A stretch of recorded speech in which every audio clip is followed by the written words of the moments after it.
Դուք բոլորդ իզնից լավ գիտեք։ Այդ ես եմ նոր իմացել վերջերս։ Դուք լավ գիտեք, որ այդ հարցը պիտի լուծած լինեիք այն ժամանակ։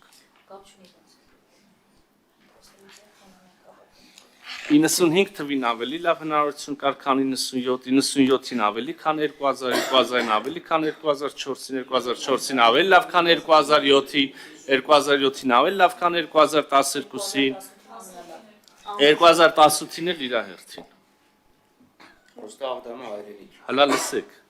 ինչ եմ ասում, դուք էլի բան եք անում, ասում եմ կապ չունի, դաշնակ, քաղաքացիական պայմանագիր, Քոչարյան, Դաշնակցություն, Քոչարյան, Սերժ, Փաշինյան, ես ուրիշ բան եմ ասում։ Այդ հարցը պետքա լուծած լիներ։ Այդ հարցի շարունակական չլուծումը եւ Ադրբեջանի հետ հարաբերությունների չկարգավորումը էգզիստենցիալ վտանգ է Հայաստանի Հանրապետության համար, լավ ուրիշ ինչ ասենք, որ ուշքի գանք։